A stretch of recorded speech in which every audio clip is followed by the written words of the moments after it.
Тастар. Алдар көсе, ауылды аралап жүріп, бір жылап отырған қызды көреді.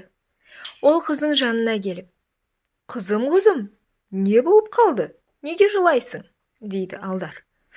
«Аға, осыдан біраз уақыт бұрын менің атам байдан қарызға ақша алып еді. Сол қарызы өсіп, атамның оны төлейтін ақшасы болмай қалды.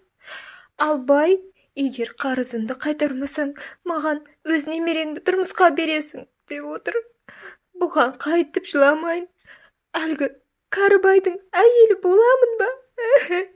деп қайта жылапты. Дәл сол кезде Алдар мен қыздың әңгімесін бай естіп тұр екен. Ол қыздың үйіне сарбаздармен бірге жетіп келеді. «Мені мұнда не деп жамандап тұрсың? Ақша алған өздерің, енді мені кінәлайсың. Егер маған тұрмысқа шықпасаң, атаңды түрмеге жабамын», дейді. Сонда Алдар көсе, «Тоқтай тұр, Байеке, мүмкін екеуміз бір ойын ойнаймыз», дейді. «Қандай ойын?» «Мына бір қапшыққа екі тас салайық. Оның біреуі ақ, біреуі қара болсын. Қыз қапшықтың ішіне қарамай бір тас алып шықсын. Егер ол қара тасты алса, саған күйеуге шығады. Ал ақ тасты алса, сен оның атасының қарызын кешіресің». «Жарайды, келістік», деп бай қуанып кетеді.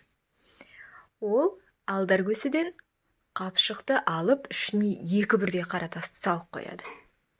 «Мә, енді ішіне біреуін ал», деп бай қапшықты қызға ұстатады.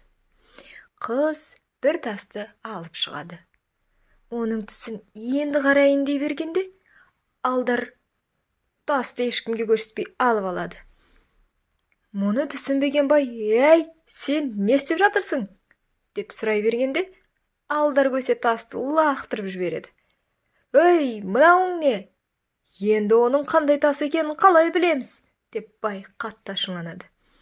Сонда Алдар, «Оның қиын түгі де жоқ. Егер бұл қыз қара тасты алып шықса, қапшықтың ішінде ақ тас қалу керек. Ал егер ақ тасты алып шықса, қапшықтың ішінде қара тас қалу керек емес пе? Қазір қапшықтың ішіндегі тасты алып қарайық», дейді.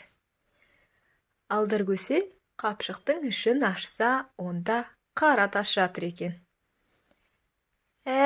Болды. Демек, қыз ақ тасты алды. Ол саған тұрмысқа шықпайды. Сен оның атасының қарызын кешіресің, дейді. «Жоқ, ол қара тасты алды. Мен қапшыққа екі қара тас салғанмын», деп бай өз өтірігін ашып қояды. Сонда, «Сен нағыз алаяқ болдың ғой.